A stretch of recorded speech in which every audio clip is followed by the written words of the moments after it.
Aiza ny miantso numéro sy fatako ty. Avasany lehilahy ndraiky. Allô, c'est qui? Oui, allô, Telma Madagascar, faly miarabanao tompoko. Telma miarahaba anao. Raha teresaka aminay ianao dia tsinjony iray. Raha teresaka amin'ny vadiko anao dia tsinjony iro. Raha anao intely malagasy dia tsinjony W. Nareo koa fa miantso antegna tonga dia mahazo nefa nofa tegna miantso anareo dalany avao ny crédit tegna. Iresaka momba ny fanatsarana ny réseau atsika tompoko. Isika teo moa hanao sy zaho azafady. Zaho sy piasa anareo aho. Réseau nareo raika agny. Zaho associé aminareo mandray vola. Ny fanatsarana egneny ty be night ty vo be love. Anakana sy mana be love zao da chiffre be gratuit de tontolon'andro. Eny voaray ny fangatanao. Ny Telma dia vona ienao mandrakariva tompoko.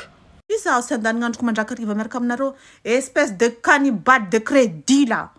Ao heky alohan'ny hanohizagny rehaky. Nareo miantso anahy moa izaho mandany crédit sagnanareo. Mangalasy moa nareo zay agny. Izaho no miantso gratuit tompoko.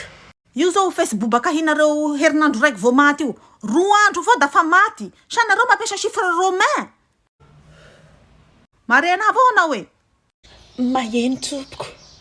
Nofa nareo kle miresaka amintegna da maheno avao soa nofa tegna miresaka amin'olo da manao an'izao hoe zuzuzuzuzuzuzuzuzu mipa zuzuzu ohatran'izay. Dia inona ny fanatsarana azontsika atao tompoko? Diny io nareo samy conseiller eo. Zaho ka ampiasanareo aloha distance. Dia mba inona zao ny zavatra tsikarokarotrao tato ato tompoko? Sy voasikaritrinay tato ato fa da fa ela zahay ny laninareo avao ny volanay. Zay olo antso tegna da lava messagerie. Amin'ny magnaraka da hevony zao hoe efa maty ny olo antsonao. Sy vitan'izay fa mbo mampiala mpivaly koa nareo. Mandefa message ny namategna manao coucou marandray. Magnenao koa amin'ny telo vao avy ny message ny manao coucou koa hinigny lehilahy ny sipategna. Indraindray le izy miankina amin'ny toetrandro tompoko fa ho tenena ihany le technicien.